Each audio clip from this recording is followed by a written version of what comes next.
Hello students. तो कैसे हैं आप सभी लोग। So today I have come up with a video on a new topic that is कि why I failed in CSAT. जैसा कि आप सभी को पता है कि लास्ट कुछ 2-3 सालों से सीसैट बहुत ही ज्यादा टफ आ रहा है। लास्ट ईयर की यूपीएससी की रिपोर्ट के अकॉर्डिंग सिर्फ 90,000 लोगों ने ही सीसैट क्वालिफाई किया था। Out of the approximately 5 lakh aspirants जो बैठे थे उसमें से सिर्फ 90,000 लोगों ने ही सीसैट क्वालिफाई किया था। So today in this video I will be discussing some of the reasons why I failed in CSAT और अपनी कुछ मिस्टेक्स से ही सीखकर मैं आपको कुछ सजेशंस दूंगी कि आप कैसे इम्प्रूव कर सकते हैं और सीसैट को क्वालिफाई कर सकते हैं। Let us move ahead. Okay, ये बताने के पहले कि why I failed in CSAT मैं ये बताना चाहूंगी कि आप किसी भी बैकग्राउंड से हो, प्लीज सीसैट को लाइटली मत लीजिए। I had PCM stream, that is physics, chemistry and maths in my 12th class and I cleared it with a pretty good percentage. इसके अलावा मैंने जितने भी स्टेट पीसीएस एग्जामिनेशन दिए हैं और अपने लास्ट यूपीएससी अटेम्प्ट के पहले जितने भी यूपीएससी अटेम्प्ट दिए थे हर बार सी सैट क्वालिफाई करती थी। In fact I would like to say कि मैं बिना पढ़े उन सबको क्वालिफाई करती थी। तो ऐसा इस बार क्या हुआ कि I failed in CSAT. Let's understand. तो सबसे पहला रीजन इसमें ये है कि I took CSAT very lightly. जैसा कि मैंने बताया कि इसके पहले मैंने जितने भी स्टेट पीसीएस एग्जाम्स दिए थे, बीट यूपी पीसीएस, एमपीपीएससी और सी सैट के भी पहले जो मैंने प्रीलिम्स दिए थे उसमें सी सैट मेरा हमेशा क्वालिफाई हो जाता था। तो मुझे लगा कि सी सैट तो ठीक है, कोई बात नहीं, बिना पढ़े ही हो जाएगा। और अगर मैं उसे पढ़ती भी थी तो बस एग्जाम के 1-2 हफ्ते पहले पढ़ लेती थी। Then last to last time CSAT काफी टफ आया था, तो उसके बाद इस बार फिर भी मैंने सोचा कि मैं सीसैट प्रैक्टिस करूंगी, लेकिन मैं उसकी प्रैक्टिस डिले करती गई। मैंने अपनी प्रिपरेशन जैसे जून से स्टार्ट की, करते करते दिसंबर आ गया, फिर मैंने सोचा मैं जनवरी से सीसैट प्रैक्टिस करूंगी, फिर ऐसे डिले करते करते फेब मार्च अप्रैल सब निकल गया। अल्टीमेटली बस एग्जाम के कुछ 15 दिन बचे, जिसमें भी मैं ज्यादा कुछ सीसैट नहीं प्रैक्टिस कर पाई, जिसकी वजह से I failed in CSAT. Then paper में जाकर next topic is taking questions on my ego in the exam hall.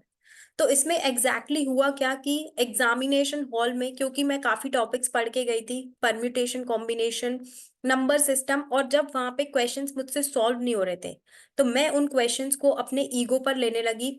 और बहुत सारे क्वेश्चंस में मैंने एक एक क्वेश्चन में 15 मिनट्स ऐसे लगा दिए, 10-10, 15-15 मिनट लगा दिए, ऐसे करके 1 घंटा निकल गया और मुझसे क्वांट में कुछ इफेक्टिव, कुछ ज्यादा सॉल्व नहीं हुआ। Then wrong strategy to approach the paper. अब ये रॉन्ग स्ट्रैटेजी, ऐसी कौन सी गलत स्ट्रैटेजी बना ली मैंने पेपर में। So the wrong strategy was कि कंटिन्यूसली एक ही सेक्शन को सॉल्व करना।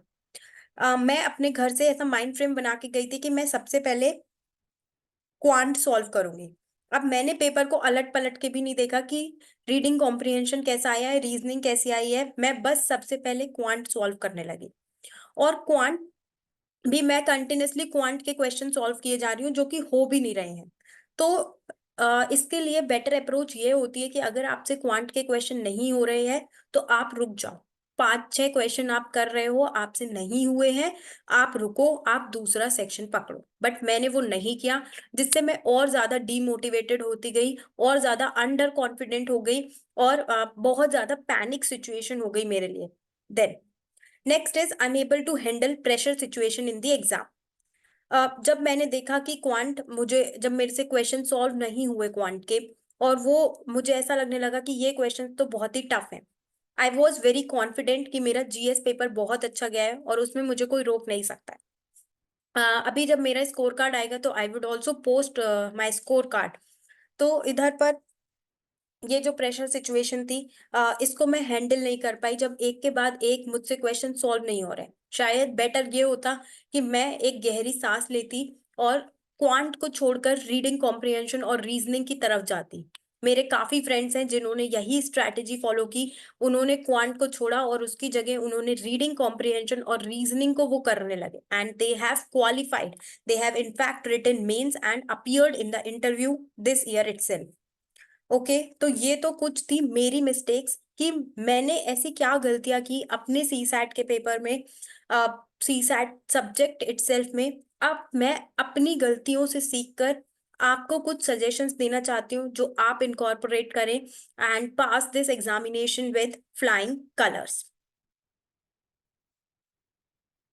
अब so the next slide is about कि आप कैसे सी सैट को क्वालिफाई कर सकते।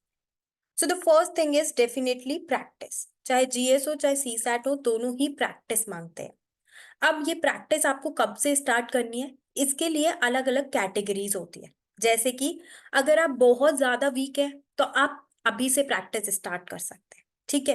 वीकली प्रैक्टिस करिए, मे बी जैन जैसे जैसे जैसे कि अगर अभी आप नेक्स्ट ईयर प्रीलिम्स दे रहे हैं तो अभी आप वीकली सीसैट प्रैक्टिस करिए। उसके बाद जब प्रीलिम्स पास आने वाला हो तब आप रोज, जैसे कि जनवरी से आप रोज 2 आवर्स निकाल सकते हैं। This is if you are too weak in CSAT, ठीक है। तो पहली कैटेगरी हो गई, you are too weak. Okay,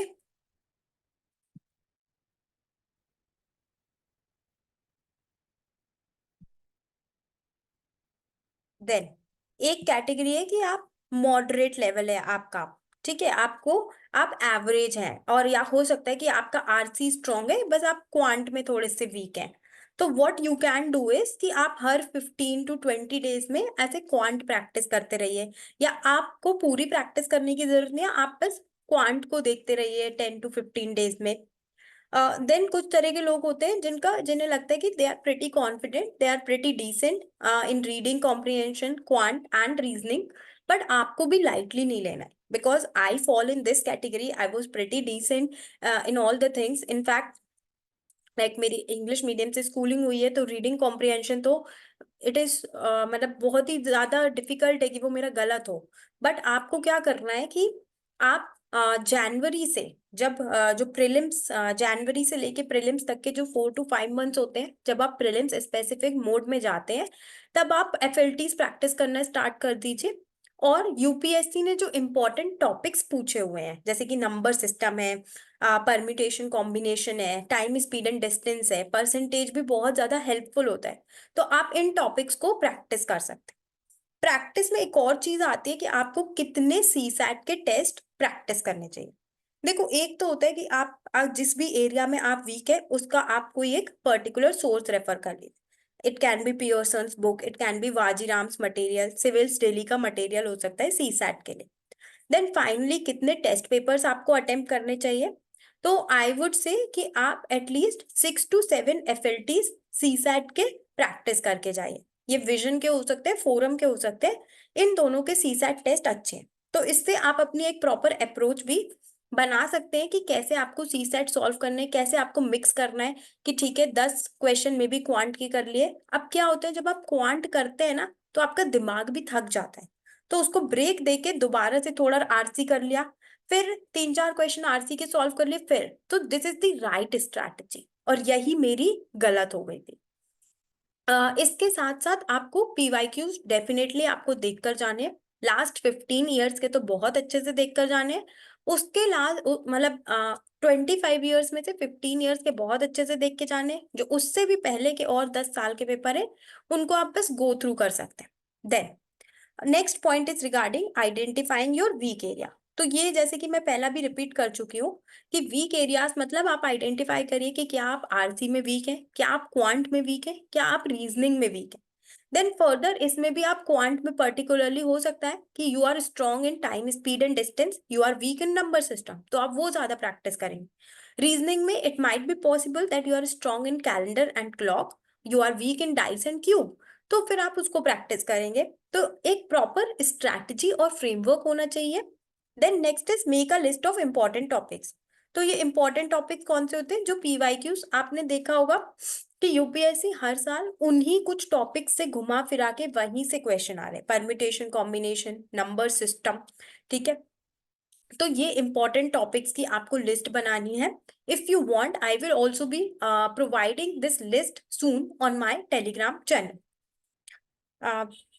okay, let us move to the next slide. जहाँ पे अब मैंने सब कुछ डिस्कस कर लिया है कि मैंने क्या गलतियां की थी अपने सी सैट के पेपर में, क्या मेरी गलत अप्रोच थी, क्या मैंने सी सैट को लाइटली नहीं लिया और उसके मुझे क्या कॉन्सिक्वेंसेस देखने पड़ रहे हैं. It was my last attempt and I just could not qualify because of the C SAT paper. At last, I would like to wish you all good luck. Keep practicing, keep studying. Thank you for watching this video.